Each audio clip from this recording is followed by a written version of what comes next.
Most people over 55 try to fix common hydration issues the hard way by simply gulping down gallons of plain water. This approach is often wrong, uncomfortable, and ineffective because your body has changed over time. The aging body is more complex than a simple water fountain, and increasing the volume you swallow does not guarantee that water actually reaches your cells.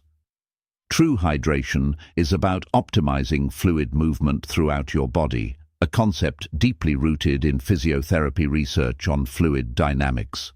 The primary barrier to effective hydration in seniors is not a lack of water, but rather tissue stiffness. As we age, connective tissues become stiffer, making it significantly harder for water to move efficiently from blood vessels into the surrounding cells. This stiffness slows down the necessary exchange of fluid, meaning you can drink plenty of water but still suffer from cellular dehydration because the fluid is trapped in the wrong places. Instead of forcing more liquid into the system, you must first open the internal highway for water transport. This requires a shift in focus from volume to circulation. Hydration is a cellular process regulated by nerves and minerals, not a drinking contest. To fix this, we utilize a specific set of movements designed to counteract age-related stiffness and improve vascular and lymphatic return. This physical preparation makes whatever you drink significantly more effective because it prepares the body's network for optimal absorption.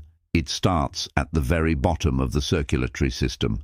Your lower legs act as a secondary pump for your entire circulatory system. This is critical because when calf muscles are stiff, the body holds onto fluid in the lower extremities, leading to swelling or a feeling of overall heaviness, a very common complaint among older adults. This stagnant fluid needs to be mechanically pushed back up toward the core. By activating these muscles, you provide external compression to the veins and lymphatic vessels, effectively moving the fluid along. The most effective method to activate this secondary pump is the ankle pump and calf release. You sit safely on the edge of a sturdy chair with feet flat on the floor. Extend one leg straight out in front of you, keeping the knee soft rather than locked. Slowly flex your foot, pulling your toes back toward your shin for a count of 2. You should feel a gentle, non-painful stretch in your calf and Achilles tendon. Then, slowly point your toes away from you, engaging the front of the shin, again for a count of 2. This action should be repeated slowly for 60 seconds on one leg before switching to the other. The key is to maintain a smooth, controlled tempo. If extending the leg causes hip discomfort, you can achieve a similar pumping action by keeping the foot flat on the floor and performing a seated heel-toe rock, lifting the toes high, then the heel high. This simple mechanical action reduces strain on the heart by helping push fluid out of the extremities. Once the fluid is moving from the legs, the next step is to stimulate the lymphatic system in the torso. Unlike the cardiovascular system, which relies on the heart, the lymphatic system does not have its own dedicated pump to move fluid. It relies on movement and breathing. The diaphragm is a massive muscle that, when used properly, mechanically massages internal organs and significantly assists in moving lymphatic fluid, which is 96% water. To activate this, we use ribcage expansion combined with a gentle twist. Sit upright, slightly away from the back of your chair, with hands resting lightly on your thighs. Inhale deeply, focusing on expanding the ribcage outward rather than just lifting the chest upward. Imagine filling the belly with air and feeling the ribs lift and spread for a count of 3. As you exhale slowly for a count of 4, gently turn the torso to the right, looking slightly over the shoulder. This gentle twist adds a squeeze and release effect to the torso, which further stimulates lymph flow. Inhale back to the center, feeling the full release and expansion of the chest, and then exhale while turning to the left. This coordinated breath and twist should be performed for 90 seconds. It is vital not to force the twist. The movement should be small and comfortable. If you have spinal issues or osteoporosis, you should keep the movement minimal or eliminate the twist entirely, focusing solely on the deep, expansive breathing. This movement also stimulates the vagus nerve, aiding digestion and organ function, the precise location where a significant amount of fluid is absorbed. Fluid often pools or stagnates in the upper back and neck area, leading to tension, headaches, and stiffness that are frequently mistaken for poor sleep. This tension restricts blood flow to the head and neck, reducing the efficiency of fluid movement through vascular structures.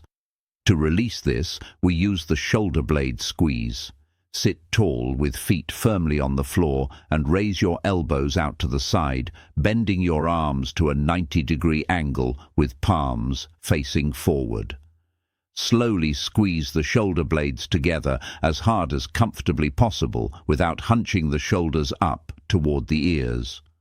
Hold this contraction for 3 seconds, focusing intently on pulling the shoulder blades toward the spine and slightly down.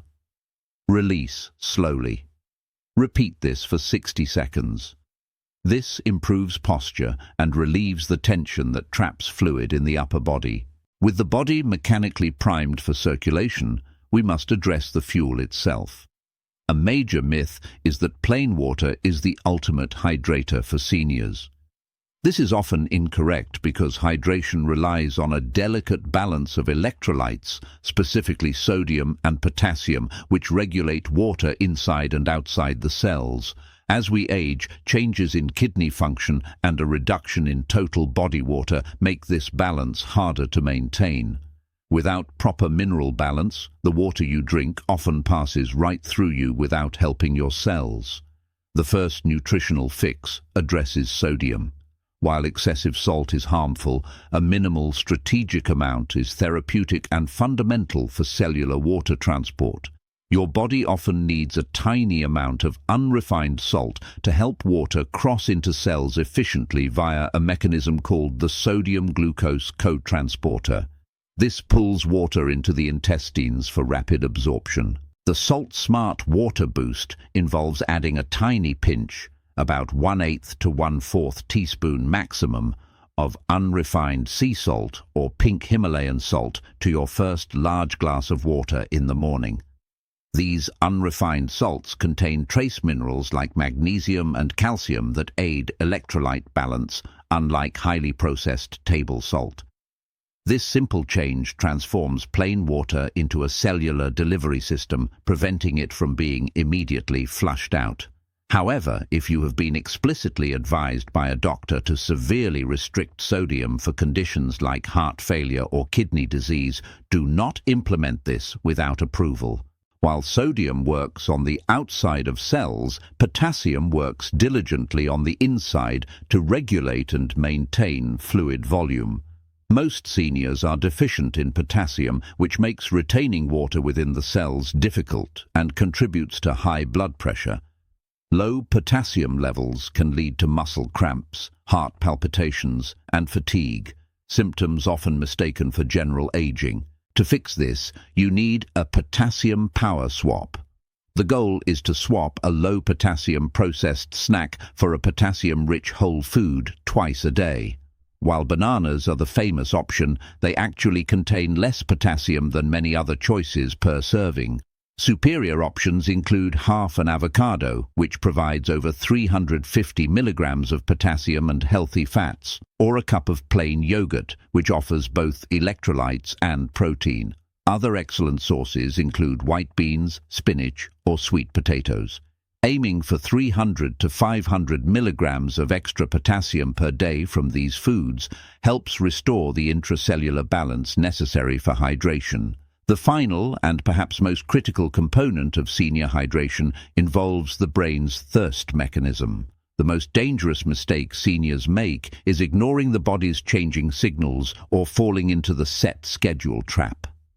The prevailing advice to drink only when thirsty is dangerous for older adults because the thirst mechanism degrades with age. The brain's osmoreceptors, The cells that detect dehydration decrease in sensitivity significantly as we get older. This means the brain does not send a strong thirst signal until you are already moderately dehydrated. By the time you actually feel parched, your cells have been struggling for quite some time. This is further complicated by medications such as diuretics or antidepressants, which can dull thirst perception or increase urination. The solution is the preemptive sips strategy. Instead of gulping down 16 ounces at once, which can overwhelm the kidneys and result in rapid, unproductive urination, you should commit to taking 4 to 5 deliberate sips of fluid every 15 minutes while awake. This equates to about a quarter cup every hour.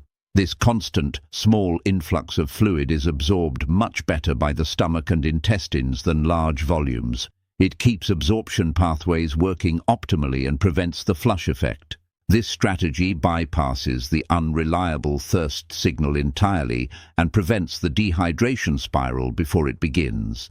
It applies every single day, even when you are sedentary. A common myth is that you do not need to drink much if you are not exercising. In reality, fluid loss is continuous through breathing, sweating, and normal bodily functions, even on rest days.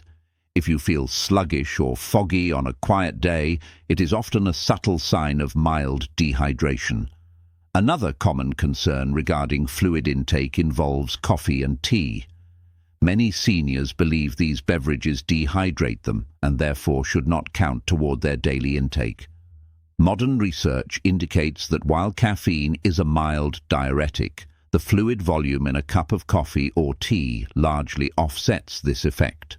The net balance is generally neutral to positive, meaning these drinks do count toward your hydration goals if consumed in moderation. Ultimately, the goal is not to hit a generic target like 8 glasses a day, but to personalize your intake.